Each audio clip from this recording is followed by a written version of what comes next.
What's up, fantasy champions? Spotlight Sports Network is excited to tell you about an amazing deal from Thrive Fantasy, your place for daily fantasy sports and esports.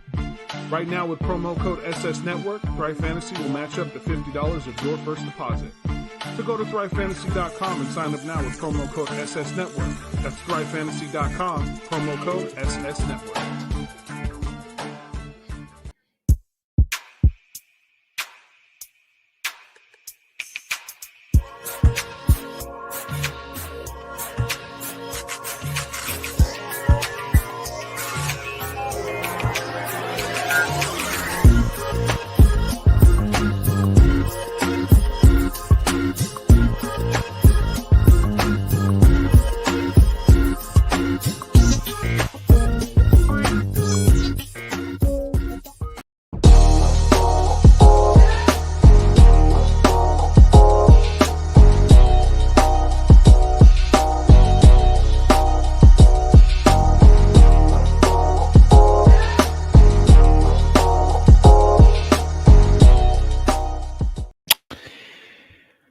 Well, all right, folks, it's that time again. We are live on a Wednesday night here on the Spotlight Sports Network. It's, of course, your one and only hosts here on the show talking all about baseball. That is the Turn 2 Baseball podcast here. Welcoming you here up onto the show, Jake the Snake Silva from the Snake Sports Talk Show. And, of course, my good partner in crime here, Jeff Hammond, a.k.a. Hammer from Hammer's House, man. It's another week. I'm loving it, man. In spring training games, I've been getting a good look at some of these players and a bunch of these teams, and we're ready to go, man. We are ready right now for baseball season to be coming right up around the corner, and we've got a lot of really good talent we've been showcasing here in the past couple of games. Yes, sir. I know it's early. We're 2 days in. I'm already hearing the Met fans crying and complaining. Oh, they lost this, and Lindor went 0 for 2. We should just get rid of him now and trade DeGrom and da-da-da. Shut up. Oh, geez. It's spring training. It's an exhibition game. None of this shit counts. Stop. Yeah, people sometimes they just get overreacted, overexcited about, we're just happy enough that baseball itself is back, but at the same time, of course, it's going to take a little bit of the process, but think about it. The NFL didn't have this. They didn't have OTAs. They didn't have preseason. And baseball, they're blessed enough that they do have spring training underway. So it's allowing these players to gel, get to know all their new teammates, play along and everything else. And at that point, by the time, at least by the first 15, 20 games of the season, that's where they'll start to gel and they'll start to click. It happens all the time. You can't give up on an experiment and you can't give up on a whole barrel because of a few rotten apples. Like, come on. That's just kind of the whole point of it. People, think about it. The worst word we always hate is patience. That's the one word that tests every single one of us is patience. And sometimes if you are someone who has great amount of patience, that's a virtue for you, man. It is, but I always say patience is a virtue. Being anxious just might hurt you. A lot of these teams are still getting acclimated to their new surroundings, their new teammates for a lot of these guys, and just overall we're actually having a spring training. Mm-hmm. God willing, nothing's going to be cut short this year. We don't have to worry about a pandemic curtailing the spring training as of right now. As long as these guys do the right things, it should be fine. Everybody should be good to go with that. Yeah, and that's the one thing is, everybody's getting going. I mean, like we mentioned, the one important thing is of course the pitchers and catchers report. The fact of the matter is that the pitchers are having bullpen sessions. And they're getting to know their catchers. They're getting to know their signs. They're getting to know their signals. And that's the most important thing. I mean, the both of them have to be on the same page. If they're not, that's where their season really starts to take a toll for itself. So that's the first quadrant into the whole thing. And then, of course, the rest of it is the defense and the lineup. Because when you get brand new position players that are going to be playing under this system with whether it's infield or outfield or anywhere out on the field, and then not to mention flowing with the lineup. I mean, that's the most important thing. So if, that doesn't work, then sometimes we've seen it all the time. We've seen guys that haven't plugged into a lineup that eventually by the time they get to 8th or 9th, they either sent to the minors or they're cut. That's usually what happens. I mean, we've seen the worst out of some players where it's for example, look at it this way. JD Martinez at one point, right? He comes up from a Houston system where there was a lot of promising things. The guy's got great size, length, has a real good stick when he's on fire. But ultimately, it was all about the mechanics that they just couldn't get right. So the second he gets released, goes to Detroit, goes to a different system, and the batting coach there, I mean, give kudos to him. If it wasn't for him, he would have never found his mechanics in the first place. And everything started to click, and it didn't matter where he was. Detroit, Arizona, Boston, it was still the same. Since that contract to Detroit, that's what gave him the second chance. And since then, it's really paid off for him. It only took one person to fix those mechanics for him, and look at what he's done. Look at the money he's making. And that's something that can happen to a lot of guys. You have the right coach to see where your weaknesses are or touch up on some of your strong points. Normally it pans out pretty well for you. Mm-hmm. Yeah, it does. And usually it always deals with a system. It always does deal too with like a comfortable environment and a vibe that happens within the locker rooms and in the clubhouse. I mean, as long as it's clicking at the right spots, then that's what's going to be the most important thing moving forward for a team, because that's how you get these players to play well. And at the same time, everybody has a job, but everybody's working on the same goal, getting to the World Series and winning the World Series in their, for their franchise. So that's the ultimate goal. But we want to appreciate everybody who's jumped on in here. What's going on, Mr. Jaden Hopkins? What's going on, Jaden? What's going on, Wisco? Iverson Vlogs, good to see you. BL. Ben, what's going on, man? Glad to see you all up in here into episode 2 of Turn 2 podcast. So we're going to dig right on in, but you and I have been excited about this thing for a while, so we've already got spring training underway. And the one thing that we're going to look at is, first off, the same faces, but in new places so far. You mentioned about it, with Francisco Lindor, kind of off to a little bit of a slow start for spring training. But again, there are some promising things moving forward for the Mets. And, like you mentioned of it, I mean, you plug this guy in, lead off, second, third, or anywhere between like 1 through 6 in the lineup, he jolts, and that's one that's really going to power it up. So after kind of seeing some of these spring training highlights, what really kind of caught your attention in these last couple of games just to start? Tatis and that home run that everybody keeps talking about over the last 24 hours, that 441-foot bomb. But you also have to take into consideration, these are minor league ballparks, guys. Right. Like, you're going to get some freaking tape length shots that people are going to be like, ooh, like that's dope. Da, da, da, da. He probably broke somebody's windshield. I wouldn't be surprised, because the parking lots are normally literally right behind the outfield fence. He probably broke somebody's windshield with that home run. But right. We're in spring training, but it looks like he's already playing by his value, playing what his worth is. So gotta give him credit for that.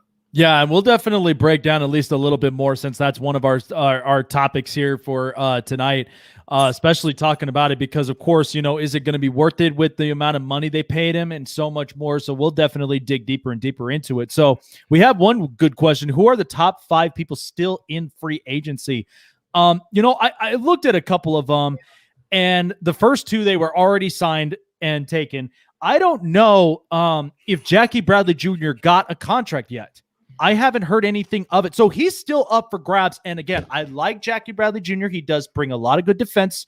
I think I don't want to speak badly of his bat, but sometimes it can be streaky. But if he's on a good note, he is a real good situational hitter. I think one that puts the pressure on, but he's also another guy that's also he's also another good, reliable player when it comes to, getting on base, stealing bases. Guy that really just kind of brings more energy when it feels like, there's no kickstart. So I think Jackie Bradley Jr. still available up over there. You mentioned about it. The Mets were really looking forward to getting him because of the fact that there were a couple of center fielders that were on the market, but at least to be on the affordable side. Do you think the Mets might still make an offer for him? I think they should. I know And it's crazy to say, like they signed the outfielder from the Cubs, Almora, and he actually hit a home run yesterday in his first spring training start. Yeah. Bradley wanted what he wanted in his contract, and this is like what a lot of like these guys are given demands on what they want. You have to take into consideration it's not a matter of what you want, it's how you can contribute to a team. How are you going to fill the hole in regards of what they need? And Bradley wanted to be an everyday outfielder, an everyday center fielder. I know they have other guys that they're looking to move around, like Nimmo, Conforto. They're trying to figure out who is going to be the number one center fielder. Do I still offer him money? Yeah, he wanted money around the ballpark of like $15 to $17 million a year. If that's the case, and you guys still feel that you need to fill that spot for a center fielder, you sign him on a 2-3 year deal. You also have to take into consideration that you have Pete Crow Armstrong, the newly drafted kid in the farm system that they do have up during spring training. You have Khalil Green, the kid that they just got in that 3-way trade with Kansas City and Boston. And they're saying that, surprisingly enough, that both of these kids could potentially see some time up in the show this coming season. So I've heard some really good positive reports on Khalil Green. Like he's been like one of the spotlighted kids that, you know, he's been putting up some good production in the minors, but he is a guy that, you know, when he makes it into the show, man, and he gets his time up, he's going to be something special with the Mets moving forward. That's what I think. Like right now that they're kind of more or less shying away from Jackie Bradley Jr. in respect to these two guys that they have down in their minors, even though they were invited to spring training. I feel like they're really trying to keep a close eye on the both of them to see if potentially one of them may potentially even make the opening day roster. I don't see that happening. Yeah. It could, though. You got to see what type of numbers they put up in spring training and defensively what they can do as well. That's absolutely true, man. I mean, sometimes that does determine it. You're hoping that, you know, like it's the nicest thing. You've experienced this, especially coming into spring training and stuff like that, getting the opportunities of really just not only just seeing the stars that are there in the show. Real quick, Prince Sean. I mean, there's really not much to really say about the Dodgers. It's the Dodgers. You know, they're waiting to see what Trevor Bauer does in spring training. And of course, you know, Gavin Lux is right now the guy that like they're trying to spotlight, hoping that he'll solidify the second base position because, you know, I mean, they're still loaded. They still got some good young talent, but we'll see what Gavin Lux really can do on it. But back to the fact of spring training, you've experienced this, you've seen the superstars, but at the same time, it was like everyone's golden ticket and the opportunity to show what they can do and showcase their skills, seeing if it's capable enough to even making the show, you know, and so I'm sure you probably had experienced pressures on your shoulders. At the same time, you knew what needed to be executed. And at the same time, putting up some positive notes for the scouts to even look at and saying, okay, this kid might actually be a difference maker when he gets into the show, or maybe somewhere where they're like close, but no cigar. We may even try him up in AAA or even in AA. You know what I mean? And those are those opportunities you look at.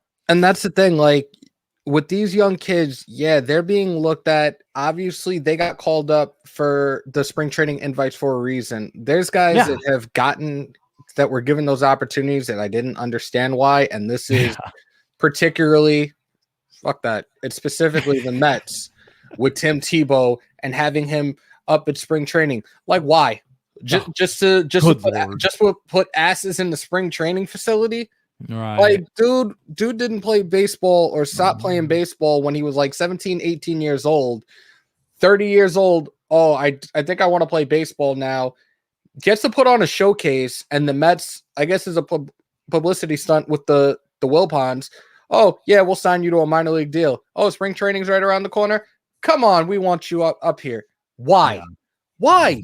Because, and I had Met fans that are like ripping on me when he announced his retirement. Yeah, I was extremely ecstatic because you have young kids down there that it was their dream to potentially make it to the show. For them to even make it to the minors is a blessing. For them to showcase to other scouts alongside the team that signed them, drafted them, whatever. Like they're being given an opportunity, and Tebow is somebody who was taking that opportunity from somebody else. And I don't care. Right. They're like, oh, give me names. It's not a matter of the name. It's not a matter of how much, like what 3, 4, 5-star prospect this person was. You're right. The point is, you took an opportunity from somebody else when you hadn't played the game in forever. And just because of your name, you had that opportunity. It's bullshit. Yeah, no, I agree. And the other part of it is too, I mean, yeah, like you think about it with Tim Tebow, the other part of it you think of is like a little bit of Russell Wilson, and his opportunity trying to get in, to baseball and stuff like that when knowing he's a superstar quarterback for the Seattle Seahawks. I mean, there were times where like that would end up happening. I mean, correct me if I'm wrong, but even years ago when like, the times when we had Deion Sanders, Michael Jordan, Bo Jackson. I mean, this was a different era at the time. And if you think about it, I mean, people that never knew Bo, you didn't know Bo unless you watched football or baseball. Right. I mean, that's the thing. So, but the other part of it is no one, I think, could achieve what Deion Sanders did. I don't think any of them could, because the fact of he goes to represent in a Super Bowl. He also goes to represent in a World Series with the Atlanta Braves. Yep. And it's just like, no matter what you do, you still got a chance to, at the very least, show your stuff, and you contributed to the team, and that's why initially, like that's why I love baseball that much as well, because the fact of it's supposed to be a team effort. It doesn't even matter where you come from, doesn't even matter what you do, but at the same time, this era now where they're trying to showcase and spotlight all of like, celebrity type of things, like those Rule 5 drafts and stuff like that. It's just like, what is the point? But the thing is, with Russell Wilson, you have to take into consideration as opposed to Tim Tebow. Yeah. Wilson was drafted. Yeah, Wilson was drafted. Tebow was not. Tebow hadn't played baseball since he was like 17, 18 years old. Yep. Retires from football, is doing ESPN College Game Day or whatever, and then all of a sudden it was like he woke up one morning, I think God told me to play baseball. Fuck, why? Yeah, why? And at the same time, because it's like you had no gigs in the NFL, right? And face it, they weren't going to fill him in as a quarterback. They wanted him as either a fullback or running back or even a tight end. Yep. That's normally that was honestly what they scouted on him for, but. Again, it went downhill from there. But, interesting. But Saab Banks was asking about Ivan Nova opinion. Well, listen, Ivan Nova, to me, looking at it from, just from the statistics and everything else, but 90-77 in his win-loss record with an ERA of 4.38 and 963 strikeouts in his career. Ivan Nova's kind of more of like that middle, if not lower of the pack type of guy in a rotation. I mean, he hadn't thrown at least somewhere close to under 3 in his ERA. He's only done that maybe 3 times. You look at it from 2011 when he had that 16-4 season with the New York Yankees, where he started in 27 games, had an ERA of 3.70, and then fast forwards all the way down to 2013, where he went 9-6 with an ERA of 3.10, and then goes to Pittsburgh in the middle of 2016, goes 5-2, feels like he found his mechanics back and was even better, and had a 3.06 ERA. So I guess you could kind of say there's been some streaks with Ivan Nova, but I just think whoever's going to sign, they're going to put him in the lower end of the pack.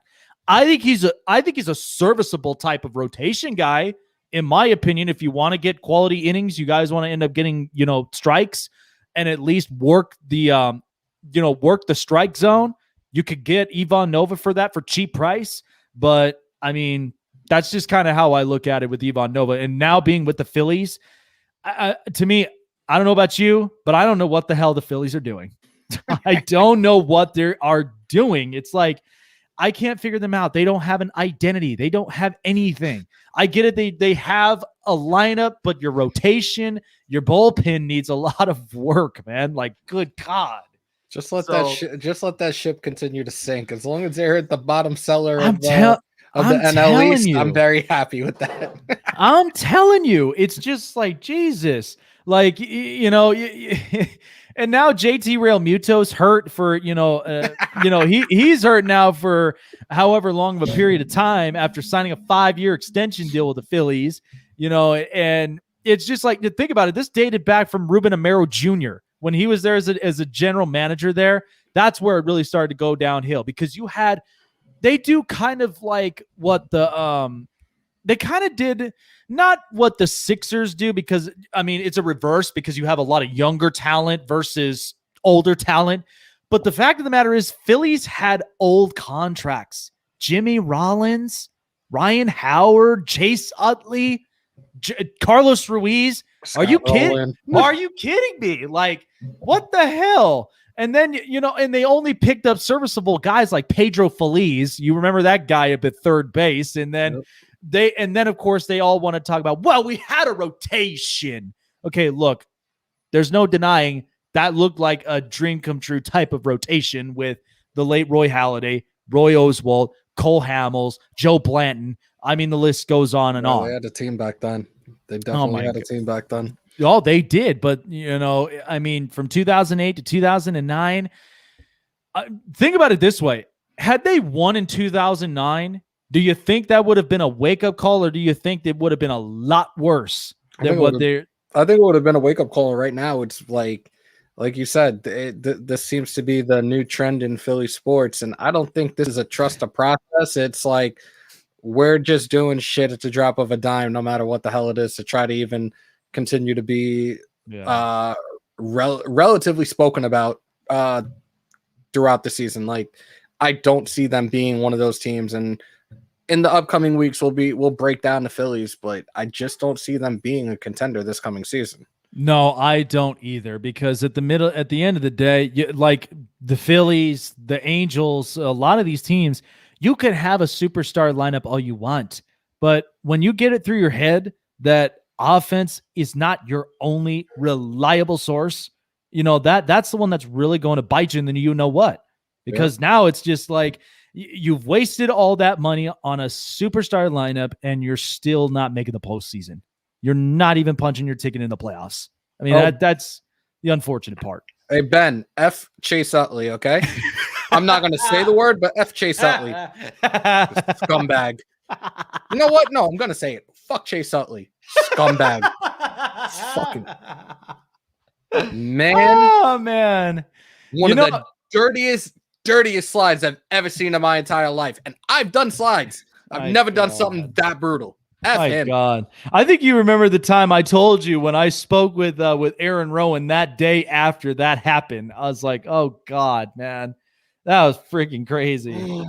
Yeah, it killed everybody. But mentioning to Saab Banks here, because they mentioned about another free agent that's still out on the market. I can't believe it. Jake Odorizzi. I listen, there's nothing against Jake Odorizzi at all. You know what's so funny about this is that pitchers, whether it's, rotation or it's bullpen guys that come out of a Tampa Bay system, there are only few that actually pan out in other spots. And then there's others that they fall off the wagon. Now you're seeing Chris Archer going back to Tampa Bay to really work more on his mechanics after what happened in Pittsburgh. Now Jake Odorizzi still on the market. What we're hearing is sources have been saying that the Cardinals and the Mets have been looking at interest for Jake Odorizzi. The Cardinals, of course, they need to solidify their middle to low end rotation, because knowing you're going to have Jack Flaherty, you got Adam Wainwright back, and they still got some old yet mixture of young veterans out there. But I think Jake Odorizzi, even if you put him in a Cardinals rotation where he's right there in the middle of the pack, I think could even help them out to boost their chances in the Central. It's crazy. I'm looking at a list right now of the remaining free agents, and this is from NBC Sports as of Monday. There's still a lot of guys out on the table. I'm not saying that they're like must-sign type of guys. Yeah. But like the catchers, at least the top 4 remaining right now is Tyler Flowers, Dustin Garneau, Tyler Heineman, Brian Holiday. There's a couple others that are down at the bottom, like including Matt Wieters. God. You know what's so funny about that is when I look at Tyler Flowers, and I'm never impressed with him because he's just one of the guys like, what the hell is he doing here? You're only going to, he's a serviceable type catcher. I will say this. He can catch.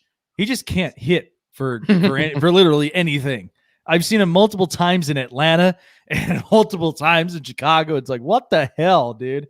Like, I don't know. But, even if you get serviceable guys that are just like depths of the lineups and stuff like that, like just extra utility players, I would be fine with that because at least that gives me a sense of security. And at the same time, gives me a good sense of mind that even if a guy goes down, there's going to be somebody there that's going to help him out in the long run. But a lot of them that are out there are like guys that are now like mid-30s. So I kind of see it. They're probably done. And I'm not. This isn't me being disrespectful about that. No. Right now, these guys are my age, and I'm 35. But left fielder, I'm looking at the only one that's at the top right now is, oh my God, Bruce signed with the Yankees. Oh God. All right, Jorge Bonifacio, 27 years old. He's still out there. Nick Markakis, I did not realize he was that old. He's 37. He's still out there. Yeah, Nick Markakis, I think, is still staying as a veteran there. I think he's still staying in Atlanta because he's just a veteran presence to really help these young guys out, especially even with the youngster they had coming up, Christian Pache. Because I think they've been trying to groom him up. And then you have the whole outfield, which will be Ronald Acuna Jr. And we'll even talk about it because that's our spotlighted team for the spring training. But yeah, I think that Markakis going back to Atlanta, he doesn't mind the pay. That's the funny thing. I feel like, to me, Nick Markakis plays like Tom Brady, but he just doesn't have the championships and all the other. I just think he has that mentality that he doesn't mind taking a pay cut. He doesn't mind taking that just so that he has better, younger, stronger, faster players around him. There's plenty of guys that are like that too, that don't mind taking the discount or sacrifice some money because they're doing what they love to do. Like, I'm looking at two other guys. Well, Jackie Bradley Jr., we've already discussed. He's still out there. Right. This one is, I had no idea, one, his age, two, that he was a free agent or even still remotely out there. But Ryan Braun? Yes, Ryan Braun is still out there. What? Yeah. And you know what's funny is, now I'm not saying I think it could be a possibility. I mean, because it's very, very tough to be leaving a team that you spent long years with, especially the Milwaukee Brewers. Because you remember the 2011 squad, how stacked it was with Zach Greinke. They had John Axford closing, Prince Fielder, Unieski, Betancourt at short, and then you had Corey Hart. I mean, Corey Hart was a freaking animal with that stick too. Like, they had some guys, but at the end of the day, Milwaukee just couldn't even get the job done in the championship series. That was the hard part. But yeah, I just think, to me, not to say that it will happen, but imagine if he went to the Marlins for a reasonable contract, low end, 2 years, because he went to college at University of Miami. He's a Hurricane, and he's had a lot of scouters that were in Florida when he was there. So it's a possibility, if you're moving from colder weather Wisconsin and then coming down south to Florida, in the middle of the beach season, maybe that's a possibility for Ryan Braun right there. Now, I don't know what the hell Jeter's done ever since he took over operations of the Marlins, but like, he's driving that team. Like, he's really driving that team. This is a team that made the postseason last year on a short season. Isn't that nuts? But here was the thing, and I've been telling people this as we're talking, like, not just you and me talking about it, but like baseball fans as a whole. Like, last year was up for grabs for any of these teams, and they knew that. And a lot of people went out and gave it their all to try to make a playoff run. The only thing, and I'd said this countless times, if you were to go on a losing streak, 7, 8, 9, 10 games, you might as well kiss your playoff hopes goodbye. And some of the teams, they were going on those bad losing streaks, and that was what had costed them terribly down the season, that shortened season. Yep. Yeah, exactly. That's exactly what cost them. Couple of other notables. Rick Porcello right now is still up out there. Mm-hmm. And Porcello is a guy that, He was part of that serviceable job with the Boston Red Sox at one point. Then, spent that year with the New York Mets, hoping that it was going to end up changing some stuff up. Again, I think he was a guy that was middle, same with low end of the rotation, because I never saw Rick Porcello as a top end guy, even when he started his career with the Detroit Tigers. Because when they had guys like Justin Verlander, Max Scherzer, then it was Rick Porcello and Doug Fister. I mean, it was a heck of a rotation lineup for sure, and Anibal Sanchez. But Porcello, I think, just he kind of slowly started to get downhill, and then at some point kind of rose his stock up slightly. But now it's just kind of like, if you put him in the middle of the rotation, great, because at least that's going to serve you stability. I mean, he's only age 32, so you're going to get some velocity out of him, but it'll just depend on which one you're going to get. What do you think about this? Who's a World Series sleeper? Oh, man. That is a good one, because I don't know if you saw in Monday Night Show, but I released my top 10 MLB teams going into 2021. But I will let me see here. What are your top 10? I'm intrigued. I'm very intrigued. Yeah, so that's where I'm gonna look this up right now on some top teams. So here were my top 10. So my number 10 was the St. Louis Cardinals. The reason I say that the Cardinals were number 10, because they made that huge jump to going and getting Nolan Arenado. They traded away a lot of good prospects and some good players, but at the same time, think about it. You've got a tough corners of the infield. Paul Goldschmidt and Nolan Arenado, that's going to be really good. Then I'm getting a healthy Paul DeJong that's going to be coming back. Jack Flaherty, and again, if the Cardinals do in fact go and grab Jake Odorizzi, that could help. But they need to get this rotation right. The outfielders, of course, Harrison Bader, I think, is going to be a breakout star this next year. Harrison Bader, I think, is due up to have a breakout season. So the Cardinals I saw as number 10. Number 9 to me, it has to be the Oakland A's. The reason I put them up at number 9, here's the thing. They lose Marcus Semien and they replace him with Elvis Andrus. I'm not saying Elvis Andrus is not good. He does have real good defensive glove. He sticks sometimes. I never saw this side of Elvis Andrus. He's starting to swing for the fences now. What the hell? Like, Andrus to me was always a guy that got base hits, got on base, and he was kind of a speed threat on the bags. So now we're starting to see him kind of get some ups of power, but I think he's a guy that can, solidify the lineup. You're going to get Matt Chapman back. And the other part of it is how this rotation is really going to stable, and who is going to take all the pressures in the closer role.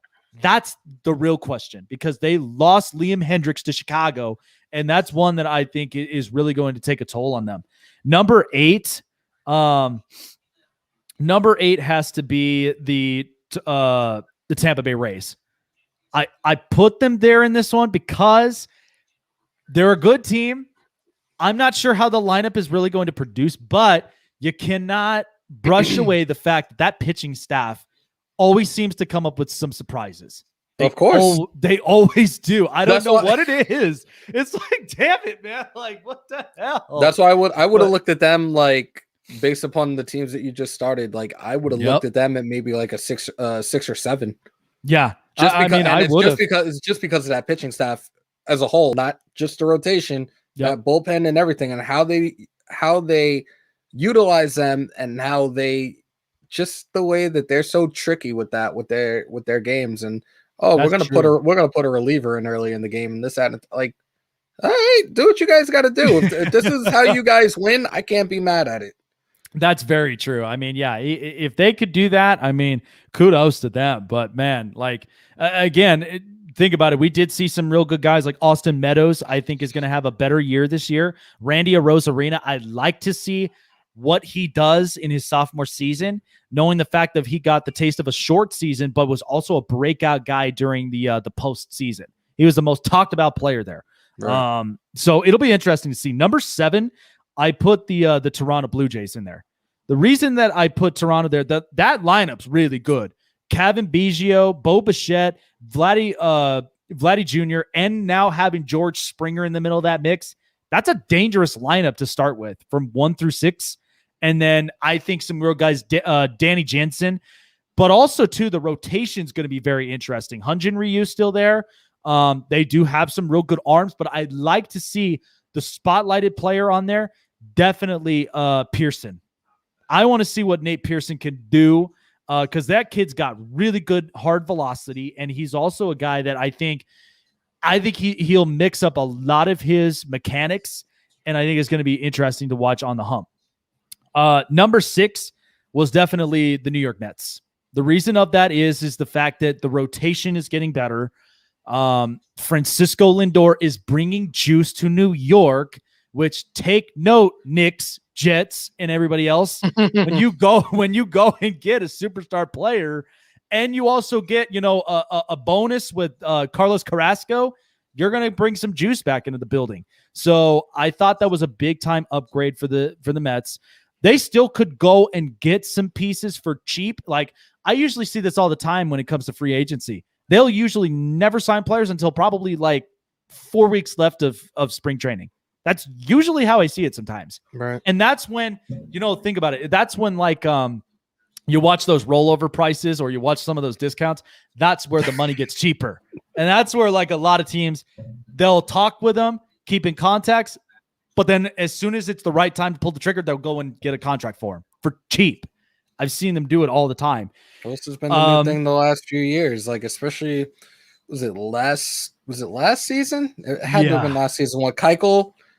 Like he was one of the my god, one of the best pitchers left out there, and he I was signs like that contract with I remember that when he was there with Atlanta and then goes to Chicago. He goes with the White Sox. I'm like, oh wow, and that's another name that I'm like, I haven't seen so much of Keuchel, but I'm hoping that he comes back and he'll be something else. He'll be pretty good. But number 5, Chicago White Sox for me. Because I just think that this team is young. They've got some stud players. Luis Robert, we watched last year. He's an up-and-coming star. Jose Abreu had a shortened season, MVP caliber season. Mm-hmm. By the way, Yohan Moncada, I love having that guy on fantasy baseball. I mean, that is a guy that, like, since that trade from Boston to the White Sox, I knew what the White Sox were getting out of him. You're going to get a guy that's going to bat 300. You're going to get a guy who's probably going to hit about 25 bombs, if not 30. And he's a guy that's going to end up getting you on base. And he's also a speed killer. You notice that with Moncada. So I think he's a really good kid. Eloy Jimenez. And they've even got Adam Engel. And they have a bunch of real good guys. And even that Madrigal kid. So Chicago's getting younger. Do I see them being super impactful? The question's still out there. Now they go and get Liam Hendricks as their closer because they need a guy to close those games out. Then they also have really, really good rotation, but the question is still are they maintainable? Because, I mean, you look at Lucas Giolito, you look at Ronaldo Lopez, and a spotlighted player I'm waiting to see is Michael Kopech. I'm waiting to see this kid pitch in the big leagues. The guy has high amounts of velocity, especially his fastball, and is another guy that also mixes up his mechanics, much like how Nate Pearson does. So I'd like to see what Michael Kopech can do in the big leagues, but I have Chicago at number 5. Number 4 was the New York Yankees because the thing of it is they do have good names. They just cannot get healthy. They cannot get healthy. And now we'll be talking about this too up on the show with what happened with Aaron Boone earlier. And so that it's just like, can this bug or whatever the hell this plague is that's in the Bronx or in New York, can you get it the hell out of here, exterminate it, squish it, or whatever the hell you need to do to get this thing out of here? Because you can't promise that on anybody, but it's just like they can't stay healthy. They're always hurt. So, and they always have some sort of complications, but it doesn't take away the fact you still have Gleyber Torres, you still have Gary Sanchez, and you also still have some good arms in the rotation, especially Garrett Cole. So I can't take that away from them on that point. Number 3, the Atlanta Braves. The reason I think of the Atlanta Braves, because you're going to get a healthy Mike Soroka back. You are also going to get Max Fried, who I think is a real good kid that I think is going to show a lot of stuff. There's also one other guy up on the rotation I really like, and they got Charlie Morton. So that's going to be interesting to see how the Braves rotation does. But I'm starting to see some really good positives out of Ronald Acuna Jr. because I think Acuna was slow last year and then eventually picked himself back up, but I think he's going to be primed up for a real good season this year. And then, of course, the emergence of Christian Pache. Third base is going to be very questionable for me, but I do think Yohan Camargo is going to be a guy that will play good defense at third. But, yeah, I just still think that the Braves, they're still going to be a competitive team. Freddie Freeman showed you exactly what he's capable of in a short season and an MVP year, but I think he's going to pick up exactly where he left off and still continue to be consistent on production. Number 2, the San Diego Padres. The reason look, apparently to them, money could buy you anything. I mean, that's a kind of a fact. It bought you a rotation. It bought you bullpen. It bought you, extensions on contracts like Fernando Tatis Jr. Now we're talking close to $1 billion on an infield. You saw the picture I sent you last week, right? Yeah, that's close to $1 billion on an infield. Hold on. What the hell? I'm gonna find this picture. That when I saw it, I couldn't stop. I thought about you right away. I just couldn't stop laughing. Like, oh my God. The $812 million infield. You got Hae-Sung Kim, $28 million. Eric Hosmer, $144 million.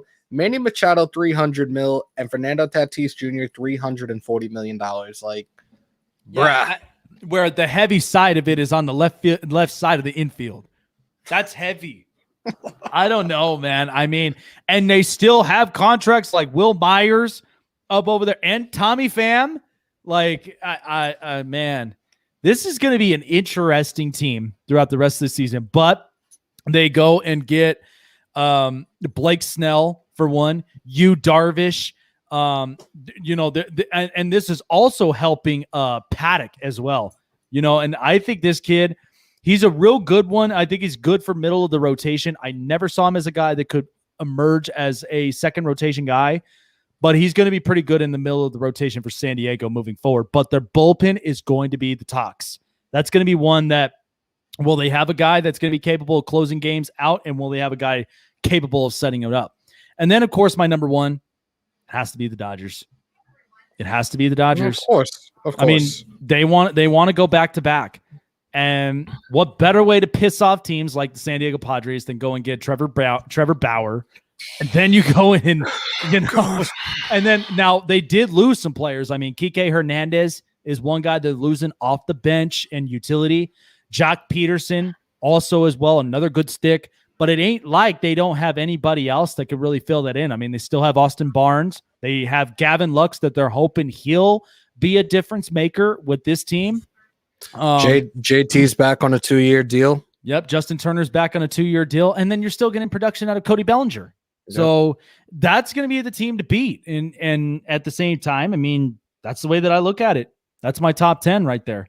BL, do you think the Padres when do you think the Padres are going to overtake the Dodgers? Do you think this is going to happen this season, or you think it's going to happen down the road within like the next 2 to 3 years? Yeah, wake me up when that happens. I'm curious, like not being sarcastic, not being facetious. I'm curious. This is not the first circus we saw San Diego try to pull a move off of this, because remember when they got James Shields, Justin Upton, Craig Kimbrell, and everybody believed, this is the Padres' year, and then they fell down. Then they had to trade. Yeah, then they traded away all those players. My God, and you don't even see James Shields anymore. That's the fun. Yeah, that's the funny thing. But so anyway, like speaking about the San Diego Padres and such like this, that's going to be the one thing we're going to be talking about here up on the show. So Fernando Tatis Jr., 14 years, $340 million on that extension, and he ropes a grand slam, 441 feet. He looks like he's up in midseason form just by the look and the sound of that crack of the bat. But my question, the question for all of us, because I'm sure America is pretty much like, yeah, he's the real deal. You pay the guy, you pay him his money. But are we sure he's really the real deal? I'm just saying it's heavy in that left side of the infield. But I love the kid. He brings energy. He's got a good stick. He's showcasing all 5 tools. I think for sure he's the real deal. But when I look at a contract like that, that's heavy. That is heavy.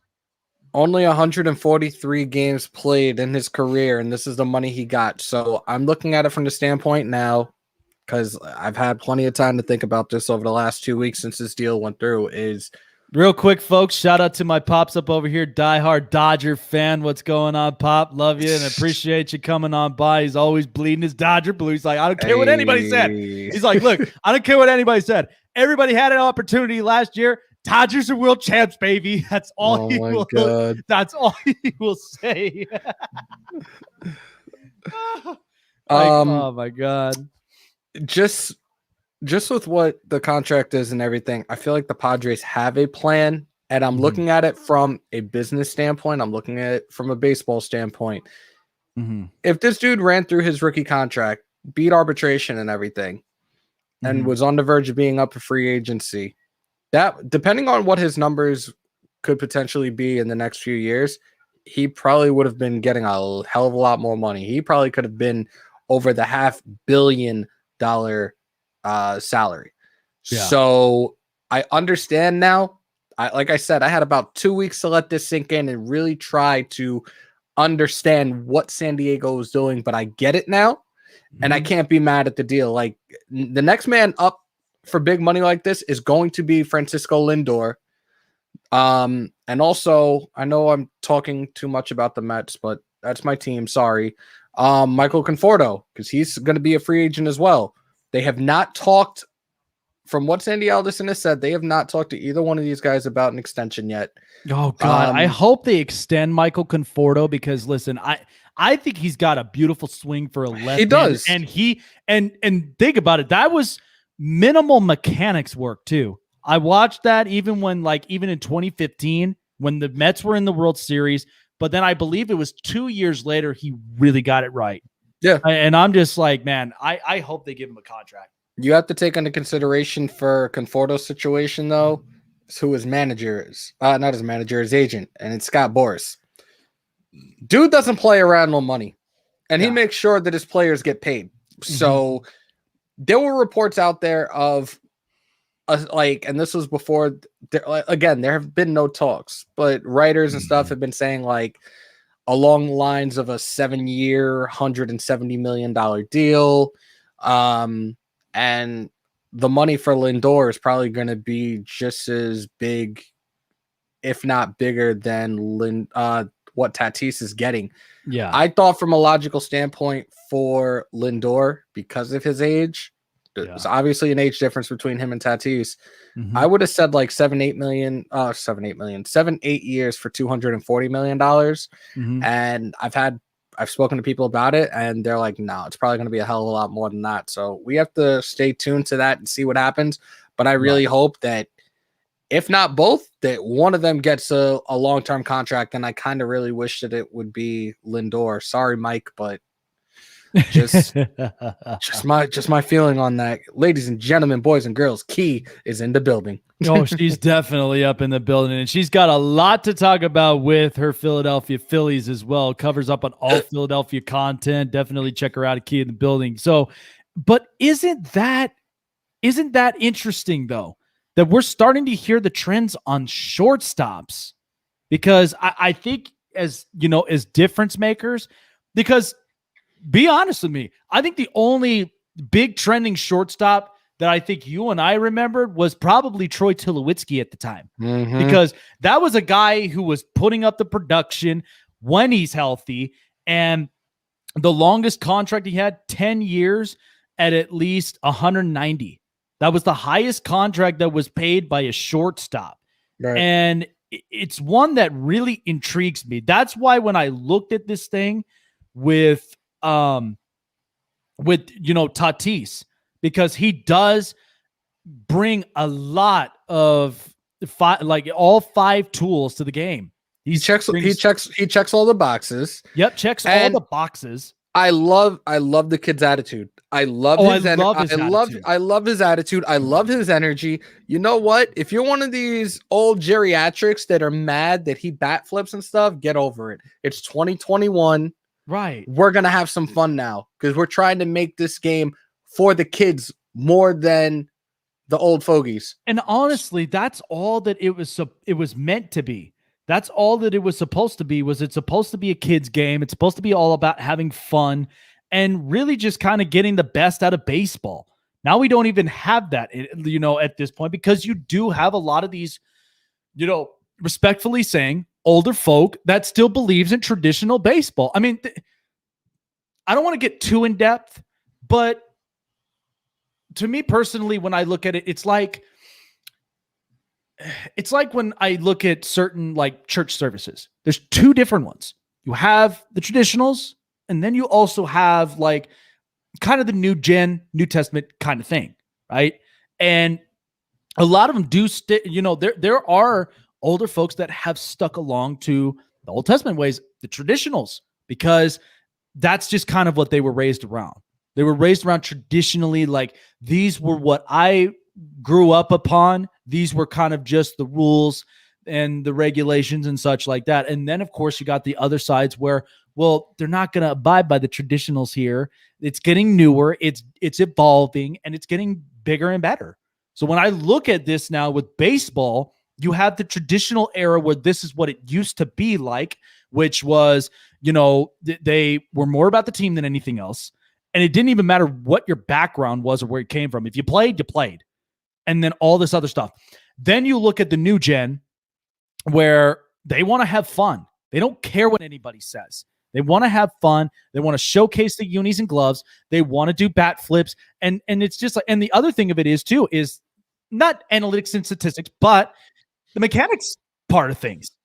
In the mechanical part of things, you're starting to talk about degree angles. You're starting to talk about, launch angles. And it's like, this is just new stuff, man. And it's just like, this is what these kids nowadays have been getting into. It's the latest and greatest thing. Yes. Shout out to my big brother, Kyle. Thank you for watching, brother. I love you.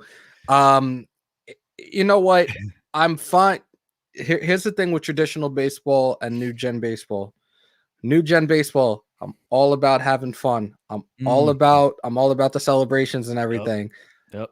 I like small ball. I like when the game is managed the right way and not by analytics. That's what pisses me off more than anything else. The old folks are complaining about the guys having fun, this, that, and the third. Get over that. It's all about guts and determination. Yeah, but like I am one of just small ball and a manager managing the way they're supposed to. Now you got these guys, and you and I have had this conversation, managers that are getting paid right now to be yes men and listen to the little nerds in the back room doing analytics. Managers aren't getting paid like they used to as a result of that. Like, no, that's and why Girardi that's why Girardi is gone from the Yankees now. That's one of the reasons he wasn't brought back, was the money. And they're like, you're going to do what we tell you to do. Nope. Or you're gone. He said, no, I'm not. Bye. See you guys later. And think about it, because the old ways, it was either hire. Look at it with the NFL. It's either you hire a head coach to win you a championship, or you're just going to be building talent. That's it. Like one or the other. But if you hire baseball managers, let them run the lineups, for God's sakes. Let them run it, because I can't begin to tell you how many times, you probably see it too, but do you ever get like those WTF moments when you look at a lineup and you're like, why is he batting there? Yes. What the hell? Yeah. Like, and the new thing that's gone on over these last few years. And again, I'm going back to my team. Sorry. But guys like DeGrom in the lineup when the NL, well, they're back to this anyways, when NL when the pitchers are hitting, you're putting him 8th. Traditionally, the pitcher would always bat 9th. Yeah, traditionally, I get that he has good numbers, right? But there were times the very first time I saw it, I was like, "What the fuck is going on? Like, what am I missing here? Like, that right there is something that's not tradition." And I'm like, "What is going on?" And No. Ben Harper, he ain't worth that money. God. He ain't worth that money now. No, you know what? Here's what's so funny about this, because again, I have my connections with my buddy of mine from elementary school that his brother-in-law is Bryce Harper, and he had told me the difference when he was in Washington to where he is in Philadelphia. Washington was kind of ran down, from what I was told from the inside. The other part of it is Philadelphia, it's kind of nice, but I've also been told too, the masseuses that are up over there that are trying to take care of some of these athletes' bodies for them to be ready for game time, dude, nobody's talking about this. Nobody. But he is still lingering that back injury, dude. He is still lingering that back injury. My buddy told me personally, because he's seen a little bit of that arch on his back, and you could see it too when he swings. I think he's still lingering it, dude. And I'm just kind of like, where's the 2015 Bryce Harper format? What the hell? Like, guess what? I don't feel bad because he's a rival, and good. Let the Phillies stay in the bottom of the cellar. But here's the thing. It's like I talked about it with people, because imagine this. I looked at it from a numbers game. I understand they want to have longer, lengthy contracts, and at the same time, they want to be like, oh, the most expensive contract in baseball. I hate that, dude. I really, really do. There's nobody who wants to stick to, like we mentioned about new gen and traditional. Nobody likes to stick to like 3 to 5 year deals max. Even take a 1-year contract just to get a feel of the culture. You get a feel of the culture. You get a feel of, the organization and the location. You'll get that. Nobody's even taking deals like that anymore. But here's what's funny. You think about Bryce. He's getting paid $25 million average per year, right? Yep. Think about the contract he would have got with the Dodgers. 3 years, 180. He would have got paid 37.5. And a ring. Yeah. And then probably would have gotten at least like maybe 40 guaranteed. So do the math. Like, it's just like, are you kidding me? And does he have a no trade clause in his contract? Nope. Yeah, he has a no trade clause. I'm telling you now. Do we know what his opt out is? Because God, I'm telling you right now, the Phillies keep playing as bad as they are. He better start looking elsewhere. What I was told, he was so close to opting out of his contract if the Phillies couldn't sign JT Realmuto. I'm not joking. He would have opted out of that thing if JT didn't stay. That's crucial.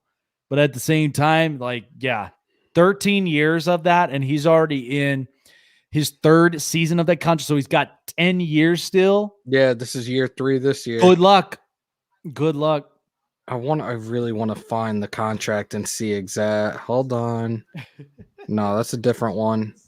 I think I have to find this contract. I need to find out what the opt-out is, because I feel like it's going to happen if they continue to be unsuccessful and not make the playoffs or make it to at least an NLCS. I really believe that he's going to want out. Yeah. I agree. And here's the thing. That's where I'm like, that could potentially happen. So it's just like, leave it alone, BL. Leave it alone. Oh Lord, that Bobby Bonilla thing. Leave it alone. He's still going to be getting paid after Tatis's contract is over. I already know about this. Let's just leave it alone. Okay, so this is the breakdown of Bryce Harper's contract. So 13 years at $330. That includes a $20 million signing bonus that's guaranteed, an annual average salary of $25 million. In 2021, Harper's going to earn a base salary of $26 million while carrying a total salary of $27. Oh, I'm just like, huh. Okay. And that's just by the breakdowns right here. I think that's crazy. That is nuts. I don't know, man. You know what? Let them struggle. And here's what he has. No deferred money full no trade clause, $20 million signing bonus paid in 2 installments from June 1st and November 1st. Award bonuses, so $500 grand for MVP, $100 grand for World Series MVP, and $50 grand for each for All-Star, Gold Glove, Silver Slugger, LCS MVP. Okay, realistically, he's not getting an MVP. He's not getting a World Series MVP. So you might as well just put that money somewhere else. And he already had an MVP in his belt in 2015. That was with the Nationals, but still, yeah, with that one, no. He should. This is going to sound crazy. He's going to go to the Yankees. He's eventually going to want out. And it's kind of funny. He's either going to opt out of that contract or he's going to be traded. Yep. That'll probably be one of his teams on his trade list. He's going to want to go to the Yankees or maybe even the Dodgers, depending on what they have out there in the outfield. You know what's so you know what's kind of funny? You know he's really paying attention to at this? He's paying attention to Mike Trout.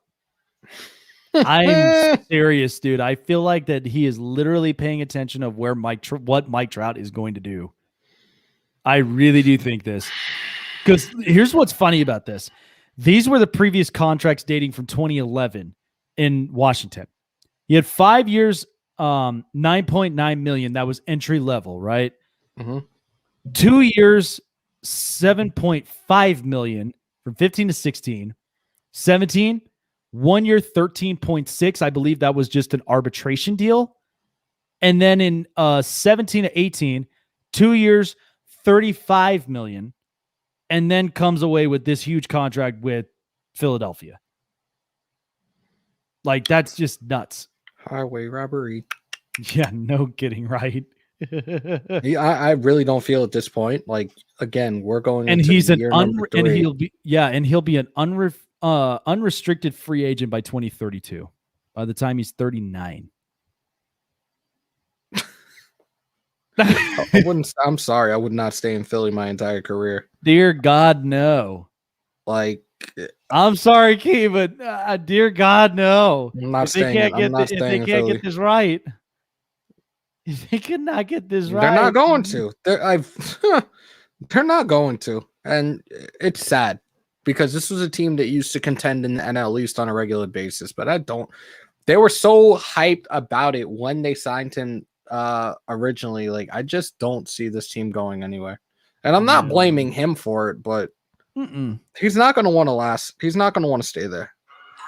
No, I don't think so. And I mean, think about this though. Like when you look at just the by the numbers on here and looking at it from this standpoint, I mean, you're looking at, hold on one second.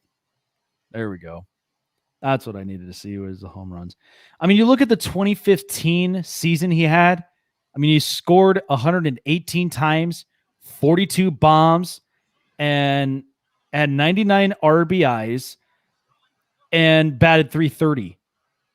And since then, he's only been just like around the 260, 270 mark and has not batted over, like, he's only batted over 300 twice in his career from 2017 and 2015. That's it. All in all, it's been 270 with him, but the home run totals hasn't even gone up to 40 yet since that 2015 season. Average would probably be between 20 to about 35 home runs. That's the only total. And his RBI count, the only highest he ever had was 2019, 114. That was the only highest he had. Hadn't had any higher than 100. Only done it twice. So it's crazy. But yeah, so that's why I'm just like, I look at these lengthy contracts and I don't know about this. I really don't know about these lengthy contracts anymore. And nobody wants to settle for, these smaller contracts just to really kind of get a feel for the culture and for the locations of some of these organizations. I don't know. It's just kind of crazy. And every single one of them, they just want to get paid. That's all that matters to them in their minds. But all right. I just got some breaking news. Not really breaking news, but this is part since we're talking spring training tonight. Ohtani cracked the shot over the batter's eye. Oh man, Shohei Ohtani right now is in pretty good form. Now it's just a matter of how's that elbow and is he ready to pitch this year? That's true. Yeah, and we'll see. You know, if he is ready to pitch this year, only time will tell, and really like just how the mechanics will feel for him. But yeah. I mean, Shohei Ohtani, you're still going to get a really good bat out of him. But as far as for the mechanics are concerned, and not to mention the rotation for the Angels, yeah, I don't know. I liked his story when ESPN did a story on it before he was signed by the Angels, and I was like, for me, I didn't get to see a two-way player like this growing up. Like the last time anybody realistically saw a two-way player like this was Babe Ruth. So when I saw the story, I was like, I really hope he makes it to the States and plays Major League Baseball. And it sucks that last season, or season before rather, he ended up having to get the Tommy John, but still hit. Like he got the Tommy John and he was still playing. He was still playing outfield. And I'm like, yeah. Or no, I'm sorry, not playing outfield. He was DHing. And I was just like, what? Like, really? But I hope that this year is a turnaround for him. I hope he has a healthy season. I hope he doesn't have any setbacks with the elbow. I'm definitely going to try to watch some games when I can, if I know he's starting, just to see how he looks. But yeah, just thought I'd give you guys that little breaking news or highlight of the night for spring training today. Absolutely. And even looking at some spring training games, while we still have some spring training games currently going on, but even for some finals from here, the Brewers taking on the San Diego Padres in San Diego, up in their spring training facility. But this was the time that Blake Snell got the nod. And Blake Snell, already in his first official start with the Padres, one inning of work, one walk, and one strikeout. And so far, I mean, Blake Snell looked real good, looked real impressive. And then, of course, you know, the newest signing, Mark Melancon, for their bullpen, only gave up about a run and a hit, but still was managing to get at least a strikeout to his credit. So Melancon, it's going to be interesting to see how he works up onto this bullpen. But Blake Snell looked real good. Didn't really. I mean, he was kind of in the same similar form as he was in Tampa Bay. So it'll be interesting to see, you know, how he showcases his talents in San Diego and what the Padres are really going to see out of him. But the Brewers ended up winning this game 8-5. Of course, the Padres are at 1-3 during the spring training, and the Brewers 3-1. But the Milwaukee Brewers, I will say this though, that there's real good competition that's happening there in Milwaukee currently, because I look at second base right now with Colton Wong and of course with Keston Hiura. That's going to be a real good competition of who's going to really want that position. And at the same time, too, I noticed Derek Fisher is playing center field. And that's going to be interesting to see how he did, because this is a good prospect out of Houston. Didn't really get a whole lot of opportunities. Goes to Toronto, doesn't work there. Maybe something will give here in Milwaukee for them for the near future. But, of course, your only hope is seeing if Christian Yelich and Lorenzo Cain are going to have some healthy seasons this year, too. Yeah. Oh, my gosh. But Rangers taking on the LA Angels of Anaheim. And, of course, the Angels win this one 6-2. Dexter Fowler ended up getting his start with the Angels, got a base hit and a walk in his two at-bats. And, of course, as you mentioned, Shohei Ohtani with that big-time home run as well. And Anthony Rendon with his first game of spring training as well. That's going to be interesting to see how this season really pans out for him. But this is one they really got to get things going. Dylan Bundy getting the nod for the Angels. 2 innings of work, 1 walk, 1 strikeout, no runs to his credit. So maybe this is a positive nod for Dylan Bundy moving forward. But again, it's questionable with this Angels rotation. It's super questionable with them. Outside of Ohtani, yeah, I don't know what to think of them from this point on. And of course, the Texas Rangers, they had a couple of good cuts from there, but this is a Rangers team that they're still in rebuild mode. But Angels win this one 6-2. Kansas City taking on the Chicago White Sox, winning this game 6-5 to their credit. Of course, the talk of it was the lineup here. Hunter Dozier, as they did sign him to a 4-year extension for Kansas City.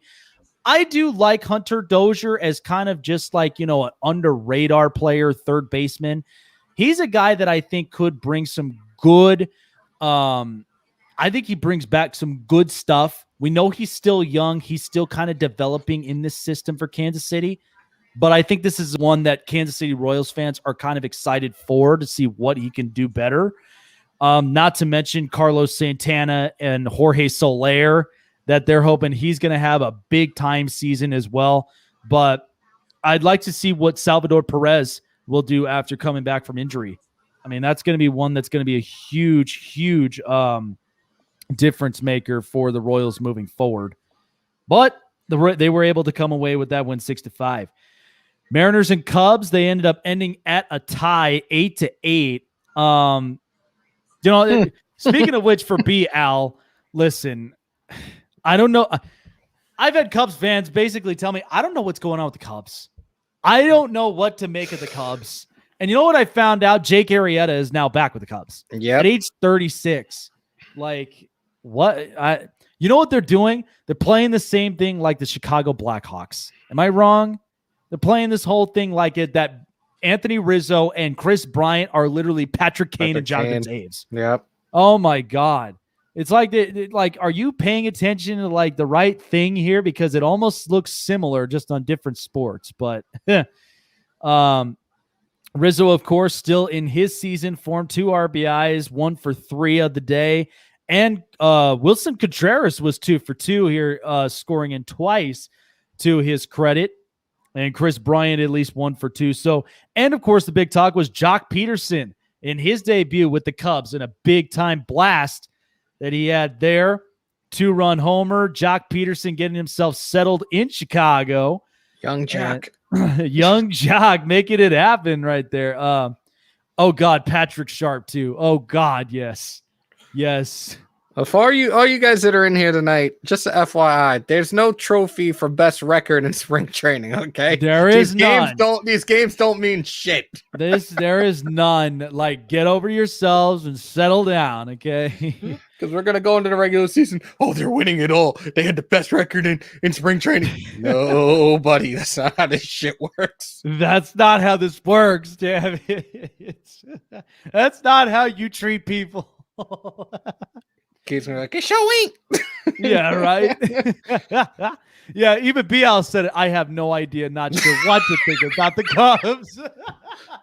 They're not making the playoffs, okay? They're not making the playoffs. Season. But you know who's one player I really like that's underrated? Zach Davies, dude. 2 innings of work, 2 strikeouts, and 1 walk.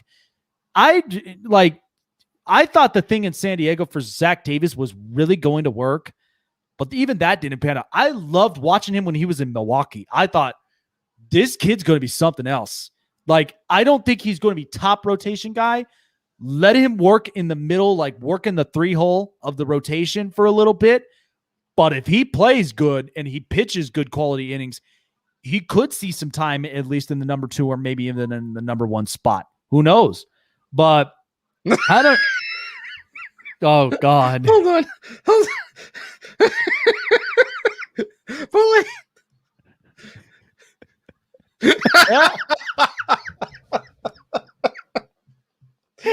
Yo. Yep, that's exactly what it is. That's why it's him he couldn't make it.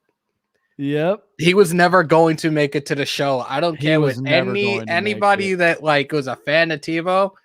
And even the Met fans that were so like, oh, he retired. Oh, he was never making it to the show. All right.